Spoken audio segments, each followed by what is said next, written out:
हमसे हम आपका इंटरव्यू ले रहे हैं या आप थोड़ी इंटरव्यू ले रहे हैं? ऐसा थोड़ी है। नहीं ऐसा थोड़ी है।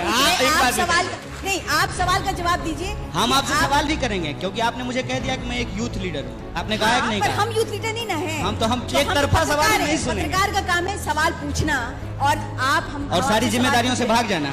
कौन सी जिम्मेदारी? आपको यहाँ बुला के बैठा के आपसे बात कर रहे हैं तो अपनी पूरी जिम्मेदारी निभा रहे हैं।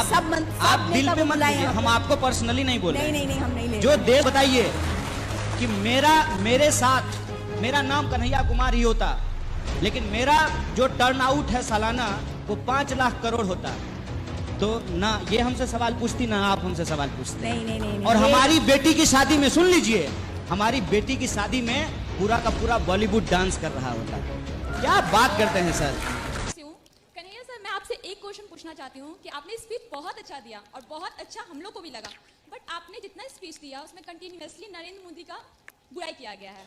आखिर रीजन क्या है? आप 2014 से पहले का मेरा कोई स्पीच सुने हैं? ना नरेंद्र मोदी के फेवर में हूँ ना आपके फेवर में हूँ, बट दोनों में आखिर क्या रीजन है कि आपने नरेंद्र मोदी का बुराई किया? पहले सुनिए, कोई तो रीजन होगा जो आपको खर रहा होगा। 2014 के पहले का मेरा कोई स्पीच आपने सुना है? नहीं, मैं अभी आपको सुनी हूँ और अभी का मैं आपको तो अभी आप क्यों सुन रहे हैं? क्योंकि अभी आपको मीडिया कह रहा है कि सुनिए, इसलिए आप सुन रहे हैं। इतने अच्छा बोला, इतने अच्छा आपने विचार प्रकट किया, बट आखिर कोई तो रीजन होगा जिसके कारण आपको नरेंद्र मोदी का कुछ बुरा लग रहा होगा कि नहीं, नरेंद्र मोदी इस चीज में बुरे हैं। इस सवाल का जवाब आपने दिया हुआ है। सिंपल इसका जवाब मैं बार बार देता हूं।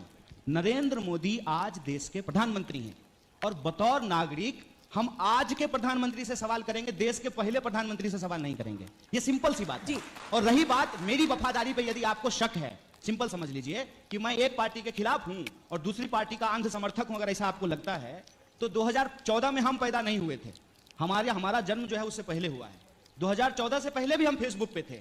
तो आप थोड़ी कृपा कीजिए, थोड़ा मेहनत कीजिए और 2014 के पीछे का जाकर के हमारा टाइमलाइन चेक कर लीजिए। मोदी जी के खिलाफ कसम से एक शब्द नहीं बोला है हमने। किसके शिकार हो गए हम? क्यों? जब गुजरात के वो चीफ मिनिस्टर थे तो क्या उनमें आपको कोई बुराई नजर नहीं आई? अरे गुजरात के जो सीएम हैं उनका तो भाषण सुन लीजिएगा, माने मोदी जी जब सीएम थे, और आज के पीएम का भाषण सुन लीजिएगा तो हमको तो कुछ करना ही नहीं पड़ता है। Gujarat CM, when Narendra Modi was the CM of Gujarat, is completely adverse with current PM. In what sense? जैसे गुजरात के सीएम का भाषण सुनिएगा, जब वो नरेंद्र मोदी जी थे वहां के, तो वो आधार के खिलाफ थे। आज क्या है? समर्थक। जब वो सीएम थे तब कहते थे कि मनमोहन सिंह प्रधानमंत्री हैं और सीमा पे इतना बड़ा हमला हो गया है, सीमा आपके नियंत्रण में है, आप जो है कुछ क्यों नहीं कर रहे हैं? आप बात सीधे पलट दिए हैं। तीसरा सवाल, जीएसटी का विरोध करते थे मोदी जी, आज समर्थन नहीं कर रहे हैं। नरेंद्र मोदी की पेट्रोल का जब दाम बढ़ता था तो वो प्रधानमंत्री से इस्तीफा मांगते थे और स्मृति जी अपना चूड़ी भेजते थे प्रधानमंत्री को। आज क्या कर रहे हैं? ठीक है, पर कन्हैया देश 2014 में नहीं बना है। देश का इतिहास हजारों साल पुराना है। ये इनकी बेईमानी है कि ये इतिहास को 2014 से देखना चाहते हैं। 2014 से पहले भी 2014 से पहले भी इस देश का प्रधानमंत्री का विरोध हुआ है। क्या इस देश में इंदिरा गांधी जी का विरोध नहीं हुआ? पीवी नरसिम्हा राव का विरोध नहीं हुआ? मनमोहन सिंह जी का विरोध नहीं हुआ? तो मोदी जी का विरोध कर रहे हैं तो कौन सा अपराध कर दिए हैं ये तो बताइए। मोदी जी देश है क्या? मोदी जी देश नहीं है ना, तो मोदी जी का विरोध करना देश विरोध कैसे हो गया ये हमको समझा दीजिए जरा सा।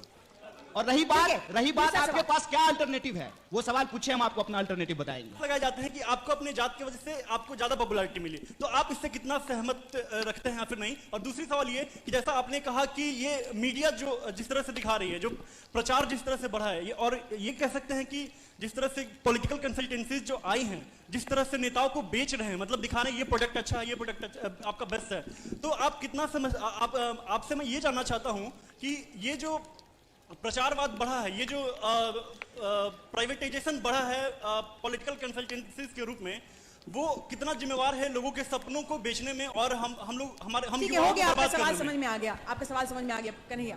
देखिए, सबसे पहली बात तो ये है, मैंने आपको शुरू में ही कह दिया कि मैं इस पूरे खेल में शामिल नहीं हूं, मैं उस खेल का शिकार हूं। अब आप उसको यूं समझ लीजिए कि मुझे क्रिकेट खेलना नहीं आता, मुझे क्रिकेट देखना पसंद है और मैं जो है बैठ करके मैच देख रहा हूं। वो उधर से बल्लेबाज आउट होकर के आया और कहा कि लो बैट पकड़ लो, हमको क्रीज पे खड़ा कर दिया, सामने से बहुत तेज फेंक रहे हैं, ठीक है, तो अब क्या करते? मुंह तुरवा लेते या हाथ में बल्ला है उसको इधर उधर ठीक से प्लेस कर देते बॉल को। तो हमने सिर्फ इतना ही किया है। मैं आपको बता देता हूं, और यह सरकार जिन सामाजिक मुद्दों को दबाना चाहती है उसके चलते जेएनयू को एक सॉफ्ट टारगेट बनाया गया। रही बात कि आपकी जाति की वजह से आपको ज्यादा पॉपुलैरिटी मिली, इस बात से आप कन्विंस होते हैं? एक बात मुझे बताइए कि आपकी जाति क्या होगी, इसमें आपकी क्या भूमिका है? अगर मेरी जाति का फायदा तो उठता ही, हम लोग सबको उठाए। मेरा रूपा झा है तो कई जगह पे हमको पता है कि मेरे उस झा से हमको फायदा उठा होगा। नुकसान? हाँ? महिला होने का नुकसान? महिला होने का नुकसान नहीं। आप 10 बजे, एक मिनट, 10 बजे रात को जब आप दिल्ली में निकलेंगे तो जो मनचले होते हैं आपका नाम सुन करके रूपा झा है आपको छोड़ देंगे? नहीं नहीं, बात वो नहीं है, बात वो नहीं है मनचले होने की, लेकिन रूपा झा नाम सुन करके और बहुत सारे अपने जिससे आप कास्ट आइडेंटिफाइड होते हैं उससे फायदा होता है, इससे आप इसको आप नकार क्यों? उसका नुकसान नहीं होता है? वो आप कह रहे हैं कि आपकी जाति का आपको नुकसान हुआ है? होता है कि नहीं होता है? नहीं नहीं, आप हमसे हम आपका इंटरव्यू ले रहे हैं कन्हैया, आप थोड़ी इंटरव्यू ले रहे हैं। ऐसा थोड़ी है। नहीं नहीं नहीं नहीं नहीं, ऐसा थोड़ी है। आप सवाल नहीं, आप सवाल का जवाब दीजिए। हम आपसे सवाल भी करेंगे क्योंकि आपने मुझे कह दिया कि मैं एक यूथ लीडर हूँ। आपने कहा है कि नहीं कहा? हम यूथ लीडर नहीं ना है। हम एक तरफा सवाल नहीं सुनेंगे। पत्रकार का काम है सवाल पूछना और आप हम और सारी जिम्मेदारियों से भाग जाना। कौन सी जिम्मेदारी? आपको यहाँ बुला के बैठा के आपसे बात कर रहे हैं तो अपनी पूरी जिम्मेदारी निभा रहे हैं। आप दिल पे मत लीजिए, हम आपको पर्सनली नहीं बोल रहे हैं। नहीं नहीं, हम नहीं ले जो देश में सिचुएशन है हम उस पर बात कर रहे हैं। ये नैरेटिव जो ये लड़का सामने से आज बोल रहा है, ये नैरेटिव कौन खड़ा किया है? तो ये है सच्चाई कि कास्ट का फायदा ये होता है नैरेटिव की हमारी खास जाति है उसके चलते हमको पॉपुलैरिटी मिली है, ये मीडिया ने खड़ा किया है और उसी मीडिया ने हमको बदनाम किया है और उसी मीडिया का मैं क्रिएशन हूं। ये मानते हैं कि नहीं मानते? ठीक है, ओके। देखिए मैं आपको बता देता हूं भाई साहब, सिंपल एक बात याद रखिएगा। मेरा नाम कन्हैया कुमार है, मेरी जाति क्या है ये आपको पता है, लेकिन मेरा एक्चुअल हालत क्या है ये आपको नहीं पता है और मैं बताता भी नहीं हूं।